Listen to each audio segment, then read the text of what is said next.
Sinusuot niya po rin ang kanyang pectoral cross o cross sa dibdib na kulay pilak at hindi ginto. Pinili niya isuot ang cross na may simpleng disenyo na gamit niya mula pa noong auxiliary bishop siya. Ngayon ay kinakamay na si Pangulong Aquino na aminadong tagahanga ni Pope Francis. Sabi ni Pangulo Aquino noon sa mga interview, pinapaalala daw ni Pope Francis sa kanya yung mga miyembro ng simbahan na nakibakal laban sa diktadura. Dahil gaya ng Pilipinas, nakaranas din ng diktadura ang Argentina kung saan nagmula ang Santo Papa.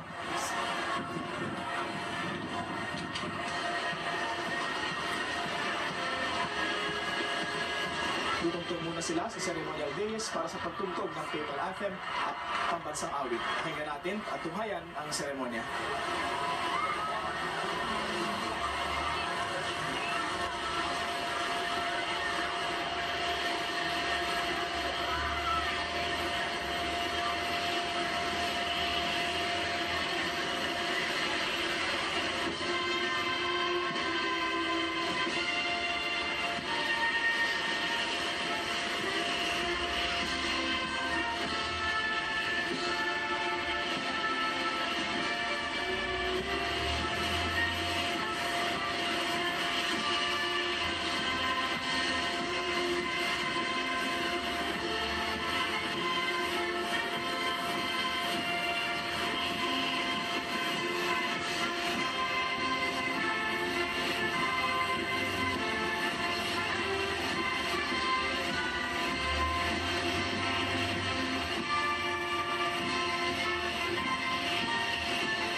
isa pong kinakamayan at kinakausap po ni Pope Francis. Ako'y pinamulahan ni Pangulong Aquino kanina, of course, no? At ni VP Binay, ni Executive Secretary Paquito Ochoa, ni Foreign Affairs Secretary Albert Del Rosario, Finance Secretary Alan Cesar Purisima, Justice Secretary Leila de Lima, DPWH Secretary Relio Singson, DepEd Secretary Armin Luistro, Defense Secretary Walter Jasmin, at DILG Secretary Marojas, at kasama rin po si DOTC Secretary Joseph Emilio Abaya, at ngayon na po si Budget Secretary Florencio Abad, kasama rin po si NEDA Secretary Arsenio M. Balsacan.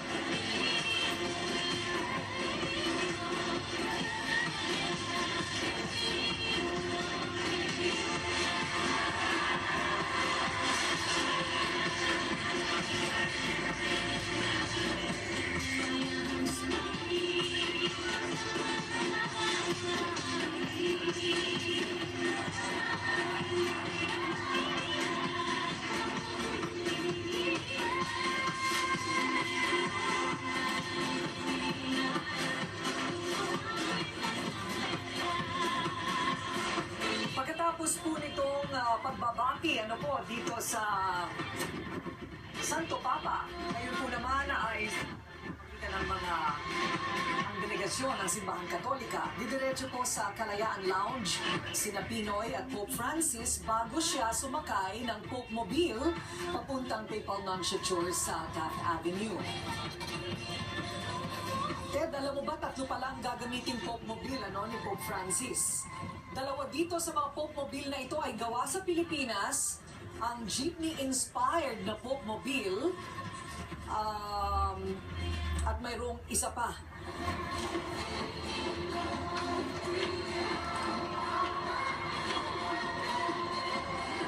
Pick-up type ang itsura po ng kanyang Pope Mobile at ito po hindi bulletproof. Pero 3 klase po ito. Samantala, ito po naman ang mga kinatawan ng simbahan ngayon na sumalubong kay Pope Francis Cotabato, Archbishop Orlando Cardinal Quevedo, Archbishop Antonio Ledesma ng Cagayan de Oro, Romulo Valles, Archbishop of Davao, Sofronio Bangcud, Bishop of Cabanatuan, Rodolfo Beltran, Bishop of San Fernando La Union, Jose Cabantan, Bishop of Malaybalay, Bernardino Cortez, Bishop Prelate of Infanta, Gilbert Garcera, Bishop of Daet, Angelito Lampon, Vicar Apostolic of Jolo, Emilio Marquez, Bishop of Lucena, the Most Reverend Jesse Mercado. At ngayon ay niyayakap naman niya si Cardinal Tagle. Nakasama po siya sa conclave, isa sa mga, Huling conclave ko rin. yes, yung pinakahuling conclave kasama si Cardinal Tagle. And I think pinakabata sa grupo yun na bumoto kay Pope Francis bilang bagong Santo Papa. Kasama rin sina Reverend Father Marvin Mejia, Secretary General ng Catholic Bishops Conference of the Philippines. Kasama rin si Father Soc Villegas na katabi naman ni Cardinal Tagle. Archbishop Soc Villegas.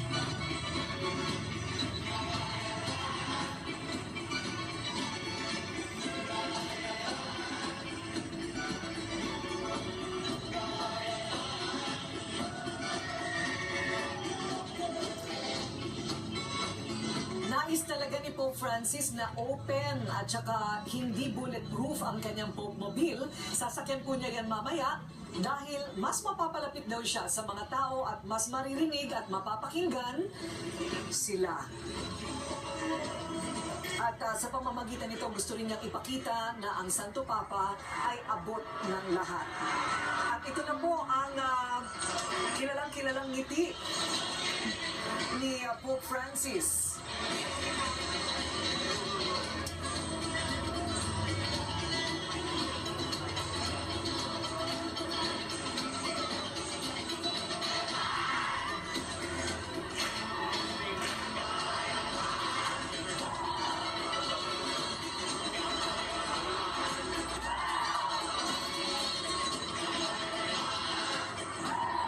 Kahanga-hanga itong mga estudyante na ito dahil sa kabila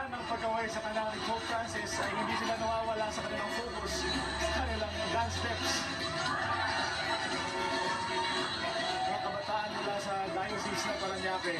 Ang sumalubong sa kanya sa sayo na kapayapaan. Ngayon ay tutungo na sila papunta doon sa Kalayaan Lounge kung saan mag-uusap sandali ang dalawang leader habang hinahanda ang sasakyang Pope Mobile ni Pope Francis. Ngayon ay inaawit naman ang Bienvenido Papa Francisco. Welcome Pope Francis sa wikang Kastila. Ngayon ay 6:09 na. Dapat ay ito na ang oras na nagsisimula na ang open motorcade pero nagkaroon ng konting pagkaantala. Bukas ay magkakaroon muli ng pagkakataon si Pangulong Aquino na magkaroon ng one-on-one meeting kasama si Pope Francis sa Palasyo. Bukas na umaga yan. Bago magkaroon ng isang general audience kasama mga senior government officials at mga miyembro ng diplomatic corps.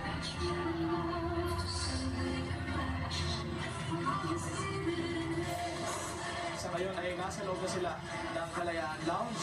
Ito ang lounge ng mga VIP na ginagamit ang Villamor Air Base para lumipad gamit ang kanilang mga chartered flights. Kabilang na dyan ang Pangulo na gumagamit ng Villamor Air Base para sa kanyang mga domestic travels.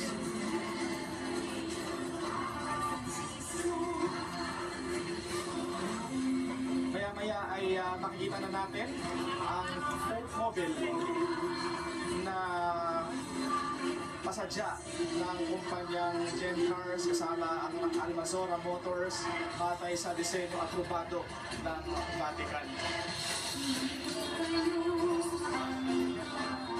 Sasakay sa Pope Mobile ang Santo Papa para sa kanyang unang open motorcade mula Villamor papunta sa Apostolic Nuncia Church sa Taft Avenue kung saan siya titira habang nasa Pilipinas. Unang ipapagamit sa Santo Papa ang Pope Mobile na customized pick-up na Isuzu D-Max. Hindi ito bulletproof gaya ng hiniling ng Santo Papa. Bukas ito at walang harang sa gilid para mas maging malapit sa tao at ipadama na bilang leader ng simbahan ay bukas siya para sa lahat. Walang harang para madali rin siyang makababa kung gugustuhin niya. Kilalang bumababa sa Pope Mobile ang Santo Papa para lapitan ang sino mang mapupusuan, mga bata, may kapansanan. Halimbawa, mas naging malapit pa sa mga kabataan dahil nakikipag-selfie. Kilalang nakikipag-selfie ang Santo Papa at kilalang hindi sumusunod sa tradisyon, sa mga nakagawiang tradisyon.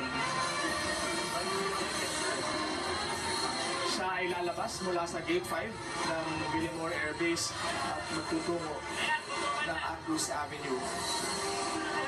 Willard, nakikita natin ang Pope Mobile, ano? Vatican City Street sa harapan, pati ang kanyang papal insignia.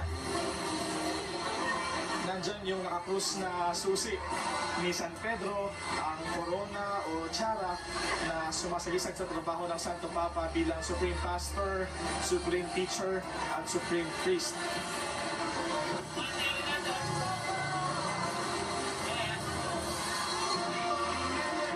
Huling bahagi ng welcome ceremony para sa Santo Papa. Sinasayaw na ng mga estudyante mula sa St. Andrew's Cathedral ang sayaw ng pagbati na karaniwan nilang sinasayaw tuwing araw ng pagkabuhay. Nagwawalayway sila ng kulay dilaw na bandila bilang pagsalubong